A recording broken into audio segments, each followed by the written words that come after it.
Goeiemorgen, good morning, fellow South Africans, and this is one of the areas that really needs to be addressed, okay? As you know, on my live channel, I've spoken to Omar, who's a San, and she was originally from Namibia. And in the video that I attach here, you'll see how the Bantu and Nguni tribes are just totally destroying the real traditional landowners of Southern Africa. I really don't have to say too much more about this. I'll just let you watch the video. It's quite horrific. In KwaZulu-Natal, the Bantu and Nguni people that came through, they just totally exterminated the San and the Khoi. And wherever they've gone, they've treated them very, very badly. But all I want you to do in this video is to understand how Southern Africa's real traditional landowners, because they were the people who actually walked the land over Southern Africa for tens of thousands of years before these Bantu came through and suddenly suggested they were the landowners. This is the real story. This is what is being missed in this whole equation. This is why I'm suggesting to the whites in South Africa that they form an alliance with the San and the Khoi, and they just claim back their lands, and with the white know-how, they build a wonderful, beautiful country, and let these Nguni Bantu crap, like the EFF, the BLF, and this new Pret, just go and do what they do, which is violence.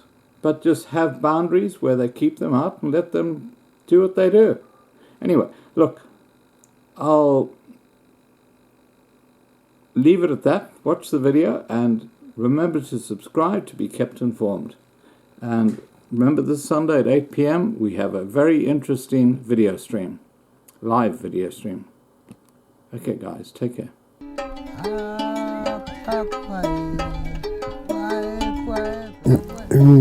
Magawagantin takai tumata akamat kanti amarkasi bokudi faiski nogakati bokudi faiski gamata isai. This is Nguni. He is a member of what most anthropologists consider the oldest human community on Earth, the Basara of Africa, otherwise known as the Bushmen of the Kalahari. For most of his life, he lived in an area of Botswana now known as the Central Kalahari Game Reserve, surviving in the same way his ancestors had done for thousands of years, by hunting and gathering. The Bushmen have very close ties to the desert. Hunting and gathering form the backbone of their culture. Nguni used to roam freely across the borders of Botswana and Namibia, hunting wild game. But all that changed in 1997 when the Botswana government began installing fences to stop unauthorized border crossings.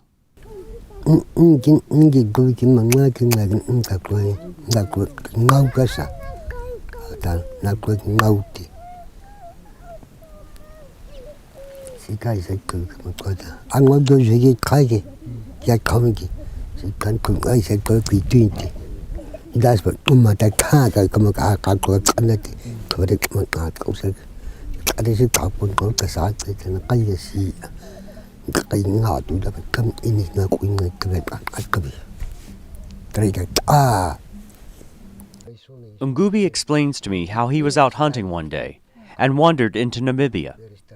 When he tried to return to Botswana, he was detained. Botswana border police demanded proof of citizenship before they would allow him back into the country. Nguni had no papers. He has remained in Namibia ever since. His story is not unique. Since the mid-1990s, the Botswana government has been systematically moving the Bushmen out of their ancestral lands on the game reserve.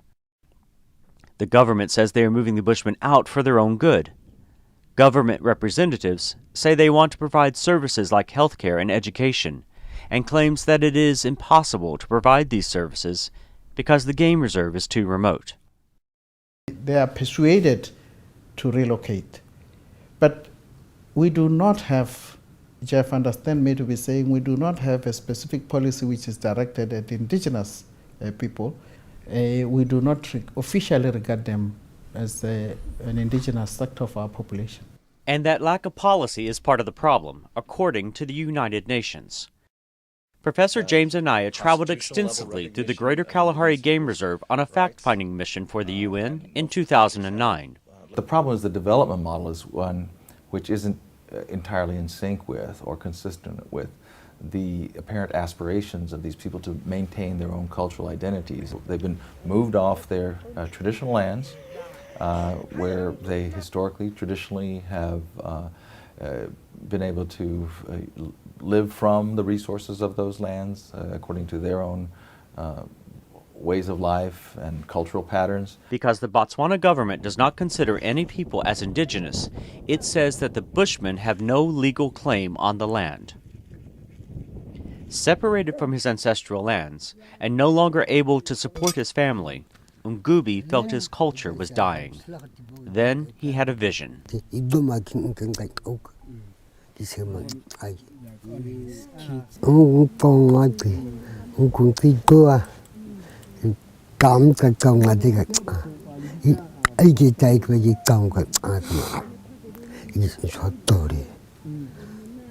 Mamantu akan kong kanong iku.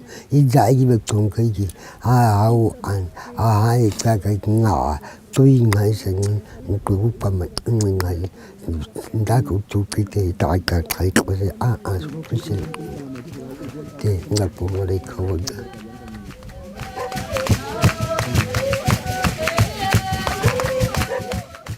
Nguni's vision has led the family to perform at places like this market in Johannesburg, where I met them.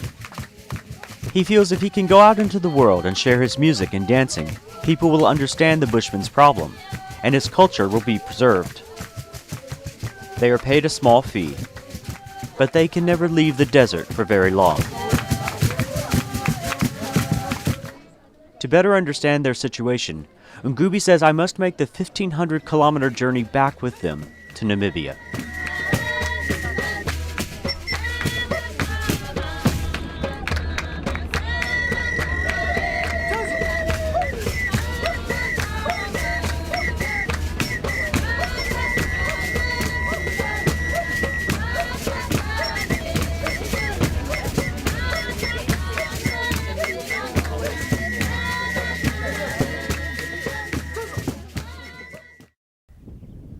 Because of its isolation, Nguni's relocation corridor is a virtual prison. There is no access to public utilities. Water is pumped from a well over 2 kilometers away. There are no heaters, no stoves. They are restricted to an area too small to support themselves by hunting and gathering, and must resort to raising a few head of livestock to make a living. The Botswana government has come under harsh criticism from the United Nations for their treatment of the San Bushmen and what it calls the spectacle of one of the greatest cultures of Africa being placed under severe threat. They're threatened already, and they'll be even more threatened and with extinction as a culture. I mean, that's what's at stake. Nguni claims he has tried to contact the government several times, asking for permission to cross back and forth between the border, but has received no reply. For now, the only thing Nguni and his family can do is work to preserve the Bushmen's traditions by sharing their culture and music.